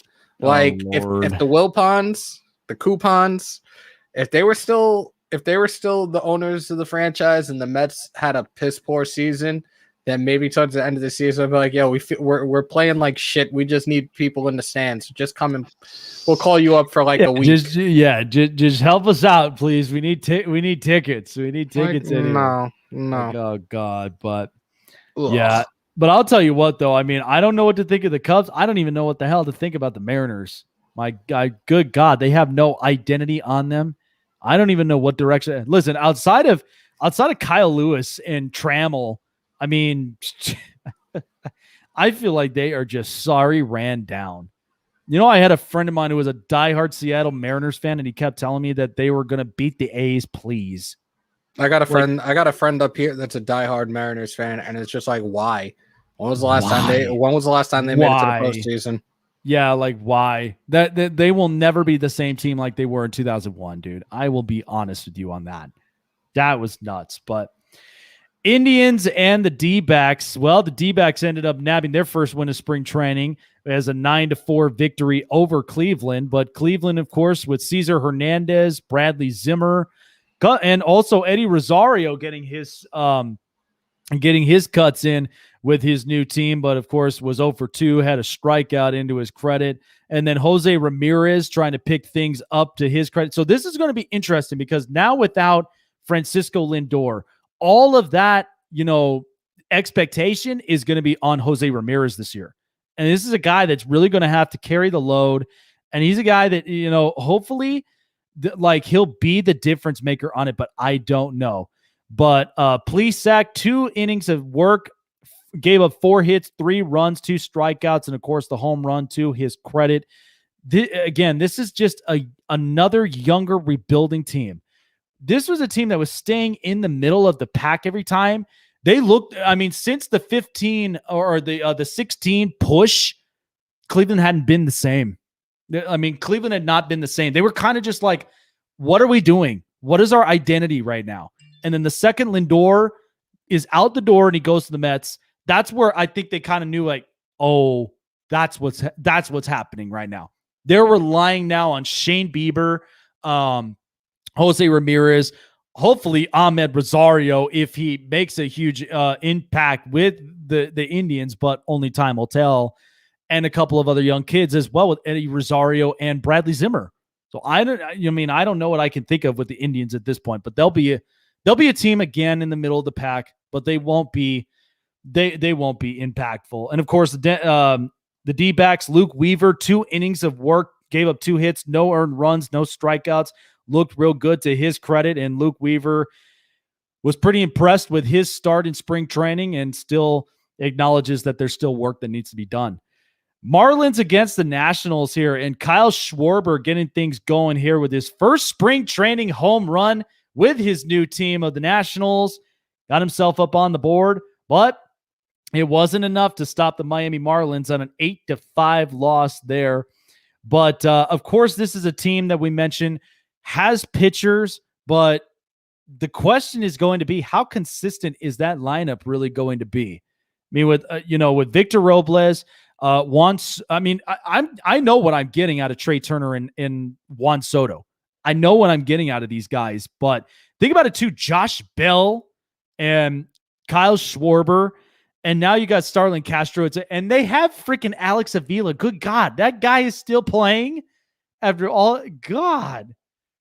Oh, did you mute yourself? Yep, you muted yourself. That matchup was 2 of the worst 3 teams in the NL East going into this season. So again, there's another game that doesn't mean shit. No. Let's go Mets. Absolutely not. But you know who's one kid I really liked out of their system? Carter Kieboom. I think I watched this kid's mechanics and his swing. Right. That kid's actually going to be not super impactful, but I think he's going to be fun to watch. I think it'd be fun to watch in the National League. So definitely keep an eye on him. And then, of course, that Fetty kid. Oh, I'm like, hey, what's up? Hello. Freaking Fetty. 1 innings of work, 3 hits, 3 earned runs, 1 strikeout, and gave up a home run as well. I don't know what to think of this kid anymore. I really don't. I don't think this is working with this system with him. I don't think this is a system that really works for Fetty at all. I don't think this is going to work for him. But Yeah, Marlins ended up taking this win here, and of course the Marlins. So these are the guys they have. They got Starling Marte, Corey Dickerson, Lewis Brinson, Jesus Aguilar. I mean, Aguilar, okay. And I didn't even realize they got Adam Duvall. What the hell? Wait, that's Florida? That's Miami. I'm sorry, Miami. Jesus Christ. That's Miami. I actually met Marte a couple of years ago when he was playing for the Pirates, and then I think it was like it might have been that same night he tried to dive for a catch and got smacked in the face with the ball and was out the rest of the night. Oh God. Let's see if I can find that picture. Yeah, he's gonna be something else right there, dude. Like, I mean, that was when I knew the second he got the call up to Pittsburgh, like right. Starling Marte was gonna be something special. And even playing with Andrew McCutchen at the time, like that was gonna be one that was very, very interesting. Yeah, that's what I thought too. Ben. I thought the Braves still had Adam Duvall. What the hell? Lil Duvall. Oh, Lou Duvall. Okay. I was like, wait a minute. Like, hold on. Oh my God. Well, while we're looking things up, Baltimore Orioles taking on the Atlanta Braves, and the Orioles really gave it to the Braves 8-1 here in this one. But of course, the promising thing is Acuna Jr. getting back into midseason form, really trying to stay consistent. Ozzie Albies, and not to mention the cheap deal that Marcell Ozuna ended up signing to stay in Atlanta. That was huge. I didn't see that coming out of Marcell. I thought he was going to end up taking more because I thought he had a pretty good season. A lot of people thought he was going to take more. A lot of people thought he was going to take more. I seriously thought he was, because I'm just like, he's got a real good stick. And he's a guy that could put up some production. I mean, I'd seen him when he emerged in Miami, goes into St. Louis, and then, you see him there in Atlanta. And I didn't think Atlanta was going to pull off a contract like that, but apparently they did. And I was like, wow. So it was more, I think it was initially more than just the money, dude. Yeah. I think it was just more than just that, in my opinion. But think about this. Drew Smyly. 2 innings of work, 1 hit, and 3 strikeouts, no earned runs. So Drew Smyly is getting plugged into this Braves rotation. I think this will be interesting to see him. This is a guy that also is coming out of Tampa Bay's system, and I think Drew Smyly will be interesting to watch. I think he'll be an interesting under radar guy in the rotation, but there is still going to be at least a little bit of work for the Braves to move forward. But the Baltimore Orioles, I mean, let's be honest. I'm waiting for this Rutschman kid to end up making his mark. I mean, I've been hearing a lot of positive news from him in the minors, and they say this kid's good. This kid is really good. But, yeah, there's not much really to talk. Yeah, there's not really much to talk about with their pitching rotation so far. But Phillies against the Tigers. Phillies ended up taking a 4-2 win over the Tigers here earlier. Of course, the big spotlight is Spencer Torkelson. Of course, a lot of people have a lot of high expectations on the young first baseman, which, of course, I mean, you talk about still the veteran Miguel Cabrera, and we're not sure how long he'll even stay in Detroit, to be honest. But this is going to be one that's good. I see this almost like how the Dodgers were with Adrian Gonzalez the second Cody Bellinger came in the scene. So if this is kind of an impact that we may see with Spencer Torkelson moving forward, that's going to be very interesting for Miguel Cabrera moving forward, even though Cabrera has done his dues. Absolutely. But Cabrera's focused on this season. I was just reading an article the other day about him. Mm-hmm. Mickey is focused on getting to 500 home runs and getting to his 3,000th career hit. So yeah, I'm not taking anything away from him for that. I'm not knocking him for it. I hope he gets used this season. Like, he more or less has in his head exactly how many more he needs of each. So yeah, that's true. We'll see what happens with him this year. Yeah, we'll see what happens, but I'm sure this will probably be some type of farewell tour moving forward down the stretch. Daniel Norris looked real impressive. 2 innings of work, no earned runs, 2 strikeouts to his credit. Daniel Norris, I'm hoping for is having a bounce back season because we haven't seen a whole lot of him, and he's an interesting story for sure. But I think with AJ Hinch at the helm, as I've said before, I don't think the Tigers will be impactful, but I do see it as a developing thing that the Tigers could jump to be like in the 20th, if not the 18th spot, if they really tried. Like I really do think they could make a potential jump like that, but again, only time and the development will show for itself. On Philadelphia's end, of course, with all the superstars they have in the lineup, Brad Miller, getting his cuts in, and then of course Matt Joyce. Matt Joyce ended up getting at least a couple of them in, but of course this talk of it was Zach Eflin, as Eflin ended up going 2 innings with 1 hit, given up 3 strikeouts. Then Ivan Nova getting nabbed the win in that game, walked 2, struck out 2 in 2 innings of work. So, I mean, Ivan Nova, as I said, he's a serviceable type of rotation guy. You are going to get what you're getting out of him, but it's not going to be very impactful. It's going to be more that's going to be mid to low end rotation. Yep. And same with Zach Eflin as well. Red Sox taking on the Minnesota Twins, and the Red Sox winning this game earlier, 14-6 in 7 innings. The Red Sox, of course, getting all of their faces in. Of course, Kike Hernandez was 2 for 2 with 2 RBIs, and he also gotten a walk to his credit. JD Martinez, 2 for 3 with 2 RBIs and struck out once. Rafael Devers getting a hit to his credit. Hunter Renfroe, 1 for 3. Ended up getting 3 RBIs in the game and striking out twice. But there are still some guys that are up over there that are showing their credit as well. And like I said, I think Michael Chavis is going to have a hell of a season. I think he's going to be one guy that people are going to pay attention to for fantasy baseball. I mean, he's going to be a guy that's going to put the numbers up, production. I think he's going to be really, really good.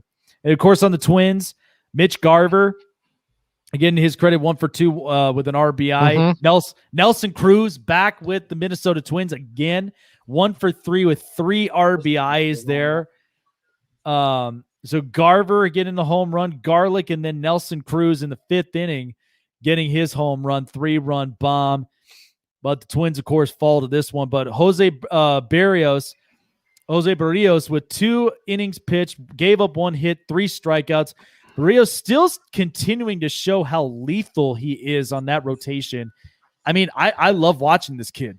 I mean, even though that I had seen the late Jose Fernandez pitch, when Jose Barrios came into the scene, dude, that is a guy that's got a dangerous slider, and he's also a guy that just will come at you with anything. Yeah. So he's been good on his credit so far. But then Alex Colomé, 1 innings of pitch, 5 hits, 4 earned runs, and only 1 strikeout. That's not good. That's not good. And then you got Sparkman on top of it, who gave up 5 runs that game. Good Lord. 2 hits, 5 earned runs, 3 walks. Yeah, my God. It just started to get worse from there. But the Red Sox take it here 14-6. Pirates against the Rays in 6 innings here as the Tampa Bay Rays win this one 3-1. Austin Meadows, 1 for 3. With 2 RBIs, of course, hit that home run in the 5th inning. Then, of course, it wasn't until Franco came around and he got his home run out of Yair with 2 outs in the 2nd inning. And those were the 3 runs that they got to their credit. So, of course, it'll be interesting to see how the Tampa Bay Rays favor with their rotation without Blake Snell, but I think they'll still be in good hands. The fact that they're getting Chris Archer back, and of course, you got Tyler Glass now that's still working on a few mechanics. The Pittsburgh Pirates, of course, still on that rebuild mode and really kind of building up all of these young talents they got from the minors. Mets taking on the Cardinals. They're up on this one. The Cardinals end up finishing this one 14-9 against the Mets. Cardinals, of course, Paul DeJong was 0 for 2 in his credit, but Nolan Arenado, 1 for 1 with 1 RBI in game. So Arenado really just showing his stuff and just kind of showing how impactful he could be in St. Louis for this up-and-coming season. But Kim ended up going at least just 0.2, but about 2/3 innings. 2/3 of the inning, 4 hits, 3 earned runs, 2 walks, and 2 strikeouts to the credit. So it wasn't a good start for him to get things going. But eventually the bullpen started to kind of slow things down until the very end. And then, of course, for the Mets, Kevin Pillar, 2 for 2 to his credit with a walk. Jonathan VR 0 for 3, as, of course, is one of the utility guys here for the Mets moving forward. JD Davis still up into his season form, 2 for 3 with an RBI in the game.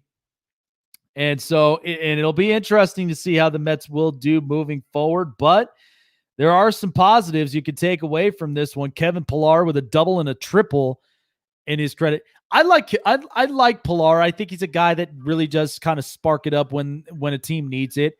And I think the Mets are getting some real good utility out of him moving forward, at least until we see what happens from there. Now, again, they could be in the works of going and getting somebody like Jackie Bradley Jr., but we'll see. Maybe there might be a change in the cards for that one. But I like this.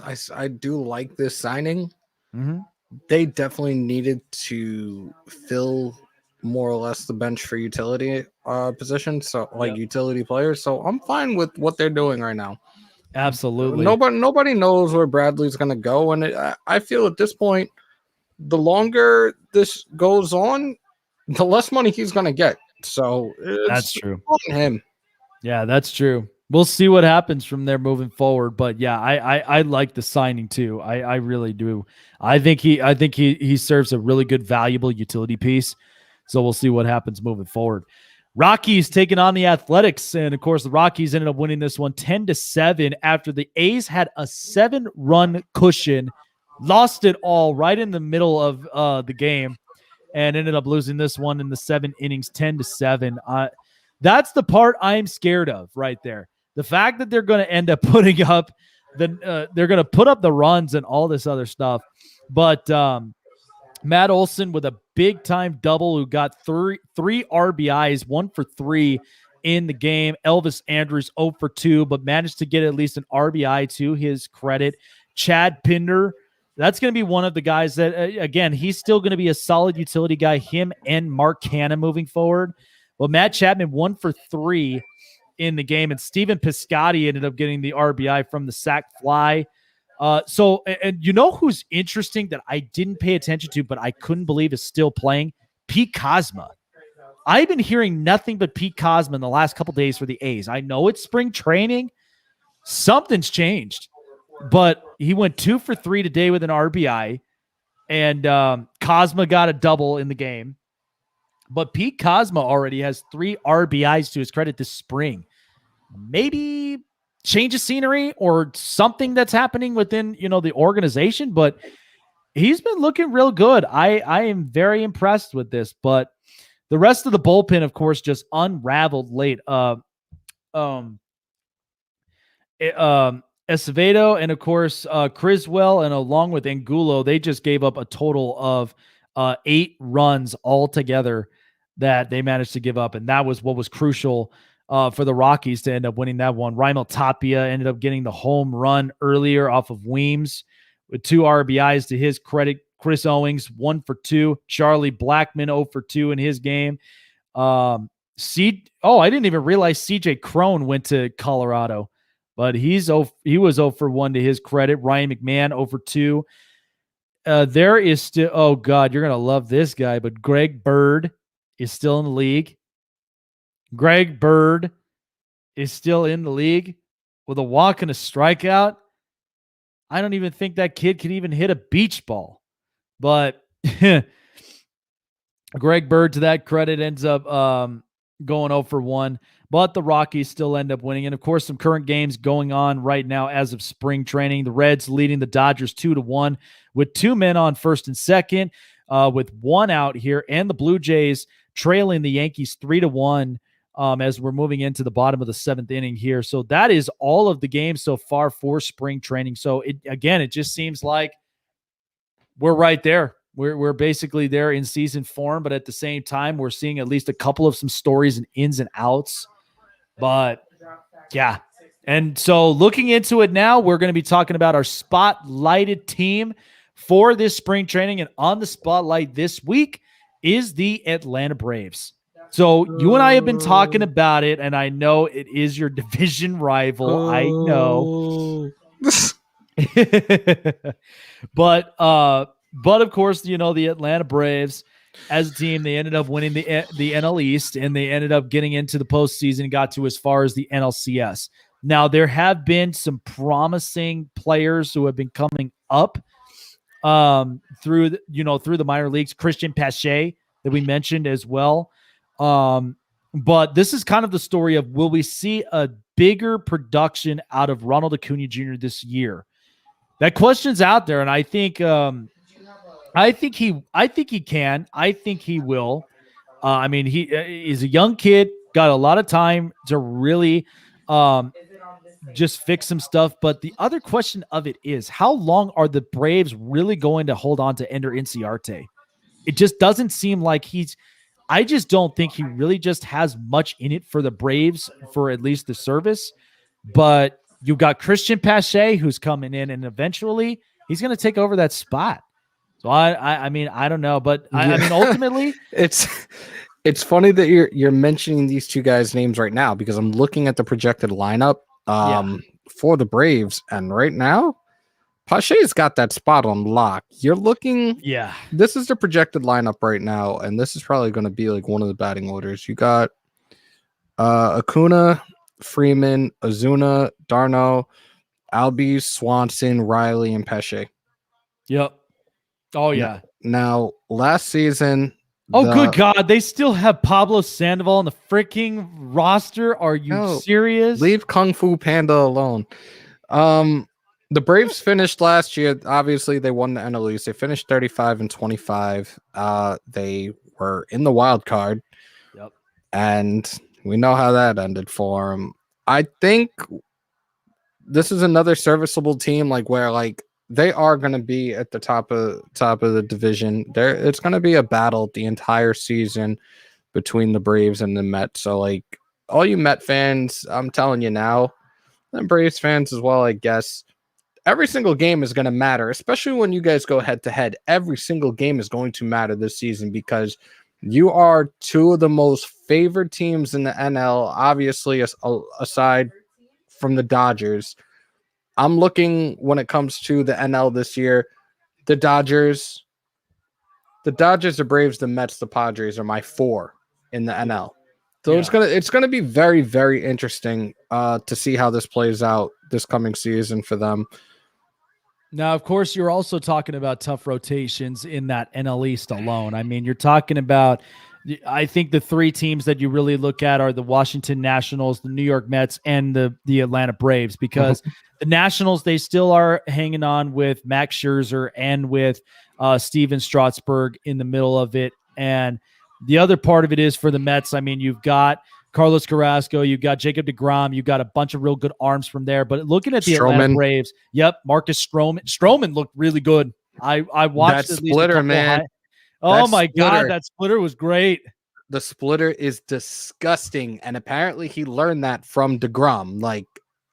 Dude, if he can maintain that pitch and just constantly work it into his regular pitches, I'm telling you, he's going to be a problem this year. But with the Braves rotation, you got Mike Soroka, Max Fried, Charlie Morton, Ian Anderson, Drew Smiley, and a wild card guy to throw in Kyle Wright. That's going to be interesting. I don't even have Soroka as a projected starter in the 5-man rotation for him. Kyle Wright is actually over him right now. You have Fried. You have Fried. No way. Yeah, Fried, Morton, Anderson, Smiley, and Wright. Wow. They would have had to have reloaded that thing, because Mike Soroka, he'll be back. I know he was up on injury and everything else, but that is going to be one you're going to get a healthy Mike Soroka back. And then you also have Max Fried up over there, which I think he's really showed some good stuff. He's going to be very interesting. Charlie Morton in the middle of this rotation, that's one I think is going to be very interesting to watch, how he plugs into the middle of this rotation. Because you watched Charlie Morton in the past, where he was up in Houston and was in Tampa Bay. He served really good in the rotation, and it looked like his mechanics were getting better and better as it goes. But the other guys that I'm really going to be interested in paying attention to is Ian Anderson and Kyle Wright. Those are two guys right there that even Ian Anderson, when I watched him in the postseason, showed some good stuff. There are still some adjustments that need to be made in his mechanics, but he's a guy that I think could really make an impact in this rotation. Gotta wait and see what happens. BL, my only response to this, bruh. Really? Really? The Cubs are gonna finish better than the Mets. I disagree.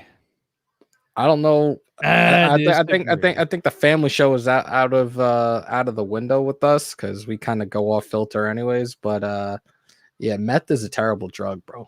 Jeez. Sorry. Yes, it is. It's very terrible. But looking at some of the transactions that the Braves have had. Now, one, of course, they're losing Adam Duvall. Duvall's moved on and stuff like that, but at the same time, acquiring Drew Smiley through free agency. A couple of real good ones, like a defensive shortstop, Charlie Culberson, is out in free agency. Now, the real question of it is, because you still do have Nick Markakis. Mark Melancon moved on to San Diego on a deal. Surprisingly, Cole Hamels, I didn't even realize he was on the Braves, but he's still in free agency. They managed to get Josh Tomlin back for their bullpen. Darren O'Day is out there up in free agency, and you've got Shane Green. I hope, honestly, they retain Shane Green. I thought he fit good in this system, and he's another guy that's a good reliever help. Right. I mean, so you can get some real good stuff out of Shane Green, either in the 6th or 7th innings, maybe potentially the 8th, however you will. But that's going to be one that the Braves are really going to have to address, but they still got at least plenty of time to really look over some of these young kids and seeing exactly what they've got moving forward. But I didn't realize this, but the Braves actually did sign a couple of guys. They signed Jason Kipnis to a minor league deal with an invitation, and they ended up getting Jake Lamb. And I was like, okay. So maybe just more for utility help from the looks of things. I'll tell you in a second because I'm looking. Yeah, Kipnis is going to be. This is again. These are projections right now, but he's included on the 40-man roster as a bench player this year. Yeah, a lot of these guys are, including Kung Fu Panda, which I don't know how he's still in the show, and now I'm saying it like I just don't know. Yeah, I don't understand this either. I really don't. And they're projecting him like, I don't know. I don't see these type of numbers happen. Well, actually, I take that back. For his average, I do potentially see that happening. Actually, no, I don't. 267? Hell no. Yeah. No way. No, absolutely not. Hell no. Like, I mean, this, I don't think that's even going to happen. Even if he gets us, even if he plays well enough, because then again, you're going to have competition between him and Ozzy Albies. Like, yep. Come on. But looking at these prospects from the top 30s from here, but like we mentioned before, Christian Pache, definitely going to be one that's going to be fun to watch.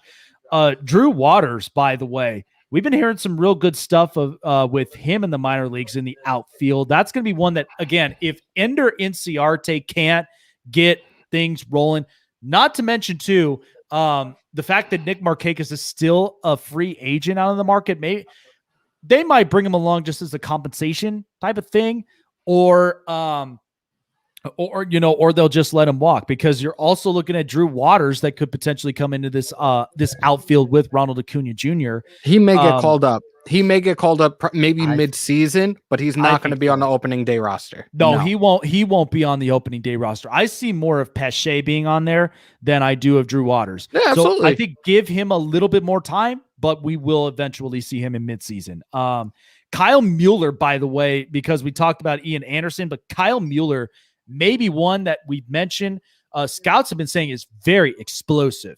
That's a guy that I think coming into the show is going to be one that's going to be showing some interesting stuff. And he's been looking really interesting through the spring. So that could be something that could potentially be a pain in the butt for some of these teams in the NL East. Right.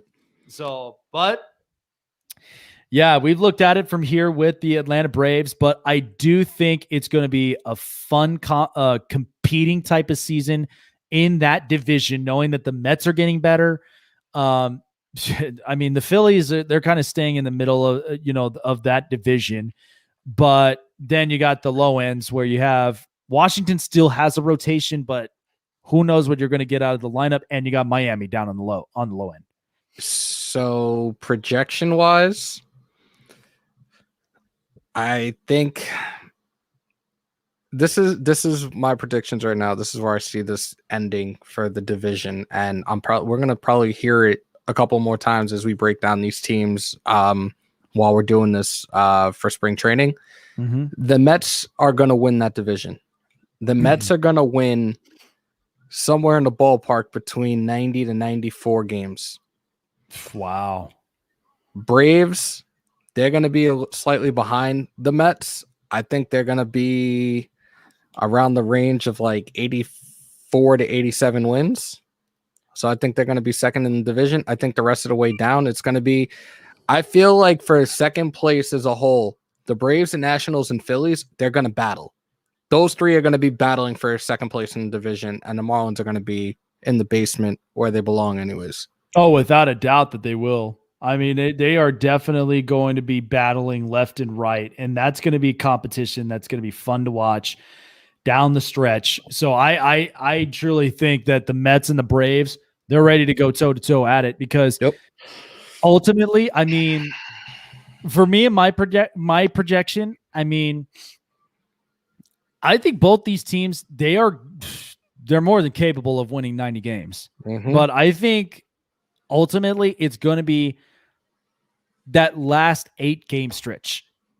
In my opinion, I think it's going to be that last 8-game stretch. Whoever stands out probably by either between the ranges of 93 to maybe 96, 97 wins. But I think that's one that like you could look at it from lineup and rotation, but that's going to be one that's going to be fun to go toe to toe with in that division alone. But then again, too, think about it as well. You definitely have the wild card still in play. So that's just one that like either one's going to fight for the division rights or the other one's going to end up fighting to punch a ticket into the postseason, but is probably going to end up taking a different route from there, knowing they're in the wild card. So I think this is going to be fun. I think this is going to be fun to watch throughout this year in this division, but that's the two competitions we see moving forward. That's going to have fun going toe to toe. Yeah, definitely. But yeah, I think we kind of hit it up on the spot here for tonight. But any last thoughts before we end up wrapping it up from here? Because, I mean, there was so much to talk about from there. We covered up on Fernando Tatis Jr.'s contract and if he's worth it. Got into a little bit of some spring training stuff and, of course, our spotlighted team of this week. So I'm already ready just for the season itself to start. I mean, I'm just too excited for this. The only thing that we didn't touch on was Aaron Boone. Yeah, Aaron Boone, the manager of the New York Yankees, is taking an immediate medical leave of absence after having surgery earlier today to get a pacemaker. Aaron Boone, he's 47 years old. He had open heart surgery in 2009. This is something I didn't even know. And again, 47 years old, in my opinion, I feel like he is still young. So when I got the breaking news about this earlier today, I was shocked. But he's expected to make. He's in recovery right now in Tampa. The GM Cashman said that he could return to the team within the next 2 or 3 days, which would be amazing. You're out of surgery. You're good. I just hope you continue to stay healthy and don't have to go through this again anytime in the near future.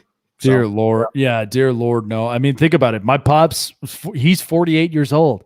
So ultimately, yeah, how you take care of your body. And like they mentioned in 2009, that, having that open heart surgery and people that do, I mean, if it varies. It varies just the circulation of your bloodstream and not to mention just how healthy your heart is.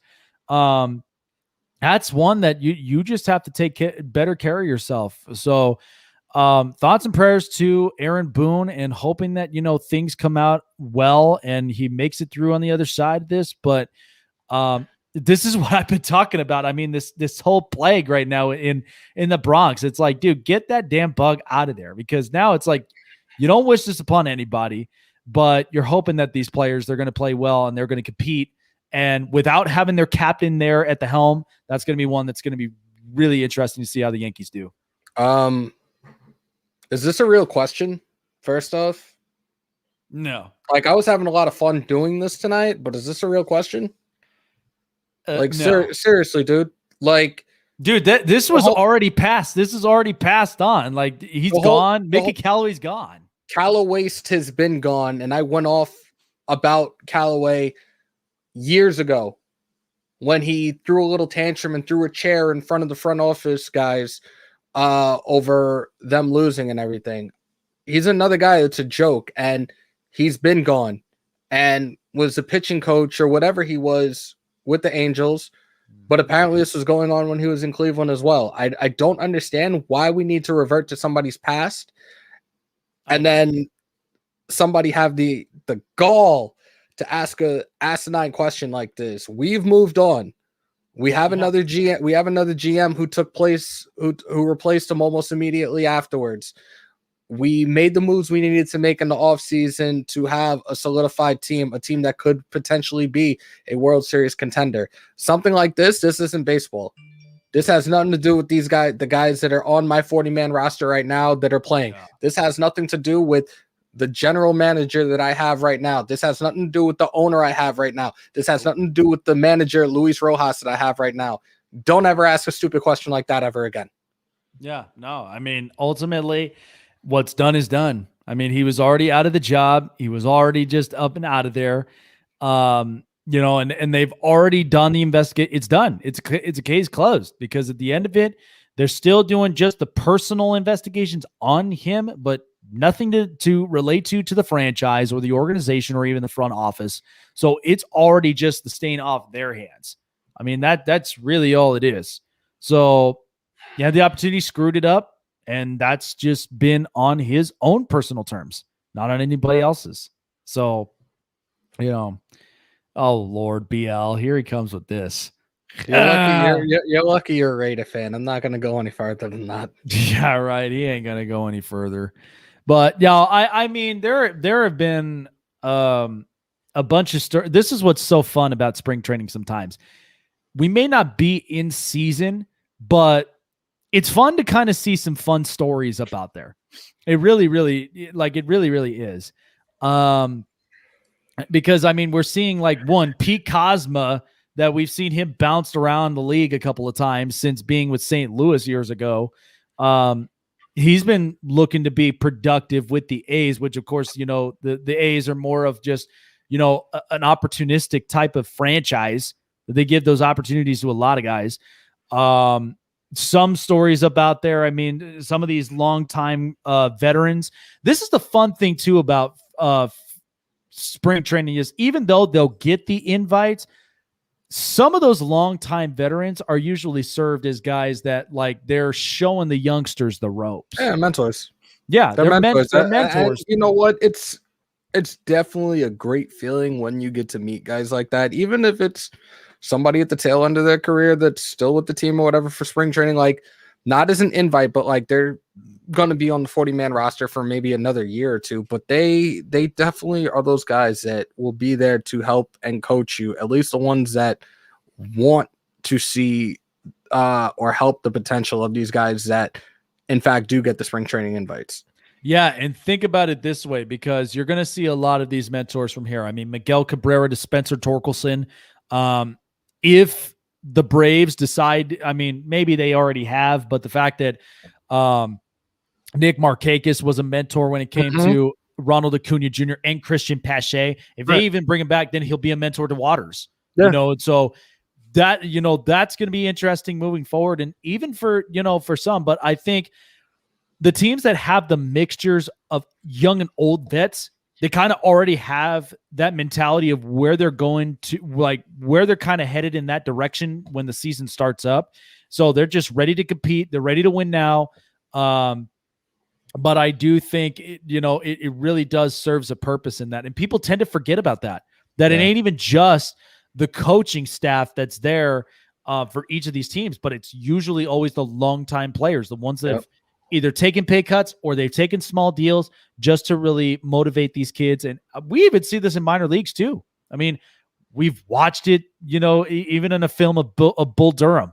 I mean, all he was doing was mentoring him and everything else.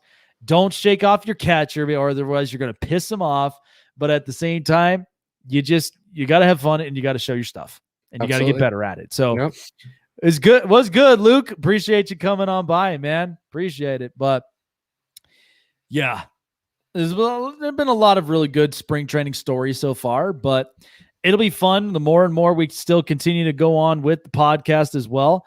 So next week, our next highlighted team that we will be looking at is the Baltimore Orioles.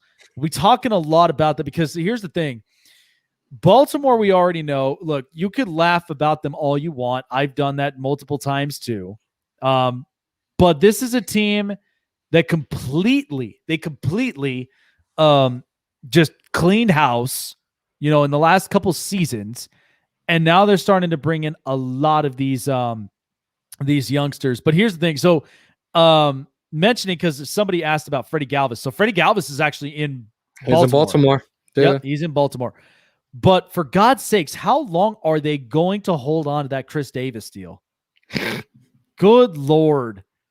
Like that has not panned out for them whatsoever. A lot of people knew that was all hype, though. Like it really was not worth that money whatsoever. So not at all. They did it to themselves. Yeah, they done it to themselves, man. And it's just like it really isn't worth it's not really worth the contract at all. And the fact that he couldn't even hit a freaking baseball is one that's like, you really feel bad. Couldn't hit the side of a barn. Oh my God. But what's been the sweet part of the story though too? Kudos to Trey Mancini recovering back from a cancer, a colon cancer, man, and to be back up out there on the field. Like, that's awesome. He looked good the other day. Oh, he looked great. I thought, he was really good the other day. Yeah, he was really good the other day. Got at least a base hit, got at least a couple of knocks in.